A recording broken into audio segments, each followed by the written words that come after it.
रंग लगावल करना हो, होली के दिन वा मस्त हो। तक धिन धिन तक बाजे ढोल, गाल बन गले रे गुलाल हो। लाली पीली रंगवा सब में भिंजी गईल, कपड़ा रंगे हो। नाच गाब हम सब साथे, मस्ती के ना कवनो अंत हो। रंगीला रंग बरसत हो, खुशियों की बौछार हो। होली खेले हम सब दोनों, भांग के सरदार हो।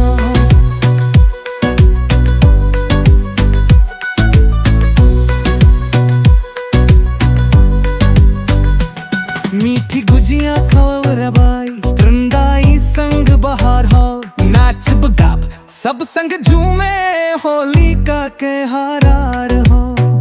भांग में रंग भर हाल, जवनिया हो राकी मस्ती चहल हो।